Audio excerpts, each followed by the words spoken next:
Hi everyone, I'm Beth with the National Portrait Gallery and I'd like to welcome you to another introducing story time where we introduce you to the people and the stories that have shaped this country. Today I'd like to introduce you to Shirley Chisholm. This is a portrait of Shirley Chisholm from the year 1972. In 1972 there was an election. Elections happen a lot in the United States because we, the people, decide who is in charge and what our rules are. An election means grown-ups across the United States choose who's going to lead the country. That decision is called a vote. When we vote, we pick one person or one group over another.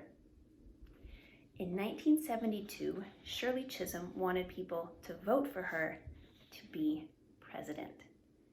The president of the United States is the person in charge of the whole country. It is a huge responsibility.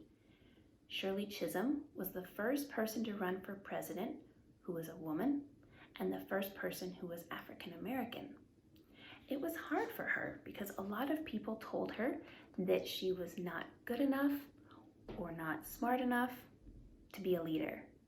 But she knew that they were wrong. She had already won lots of elections. People had chosen her to lead them in New York, and she was ready to lead the whole country. So when she wanted to be president, her friends made signs and posters like this one, telling people why they should choose her to be president. So let's look at this portrait and talk about how words and her photograph help tell the story. First up here, it says, "Bring U.S. together." Now that's pretty clever because first it means bring the United States together, meaning that if Shirley Chisholm were elected president, that she would make the country stronger. But the letters U.S. also spell us, meaning that she was going to bring us, the people, together. She was going to make our families stronger, our communities stronger. Any group that needed a little more love and unity was going to be helped with her as president.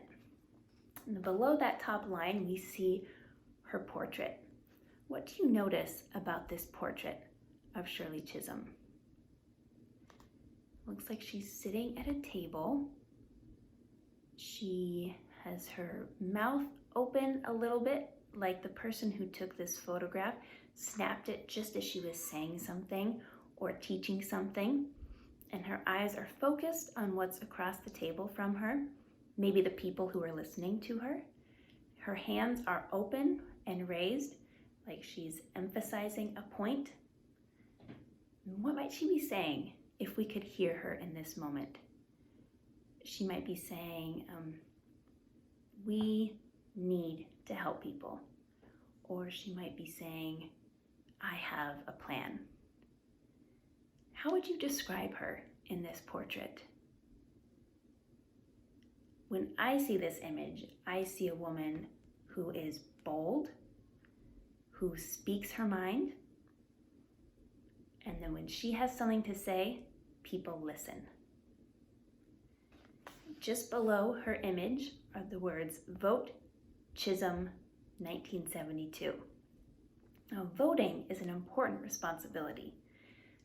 Throughout the history of the United States, men and women have fought and continue to fight to give grown-ups everywhere the right to vote. So we need to use that right, that responsibility of voting in elections to make our country as strong and as good as it can be. So here, the poster tells people to vote, but in case in 1972 people forgot who they were supposed to vote for, we see her name in big, bold letters in the center, Chisholm. So she was saying, vote for me. And why? Well, at the very bottom are the three words that Shirley Chisholm was most famous for, unbought and unbossed. Shirley Chisholm was proud to be from Brooklyn, New York. the daughter of immigrant parents, and a fighter for people who needed help the most. Unbought and unbossed meant that she was honest, that she didn't take money from people who paid her to be a good person. She just did what she thought was best. She made the decisions that she thought were right to help everyone, especially people who didn't have a lot of money.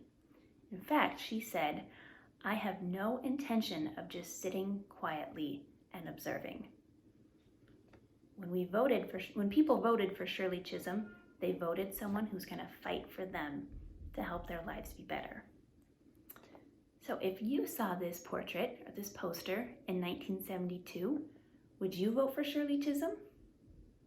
What do you think she would do as president?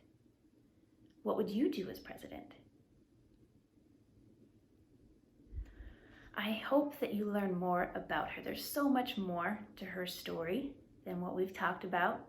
So please learn more about Shirley Chisholm, about voting and elections. Encourage everyone around you to vote. And maybe one day it will be your face and your name on the poster telling people to vote for you. Thank you so much for joining us for this week's Introducing. I hope that we see you again next week as we learn more about the people who've made history.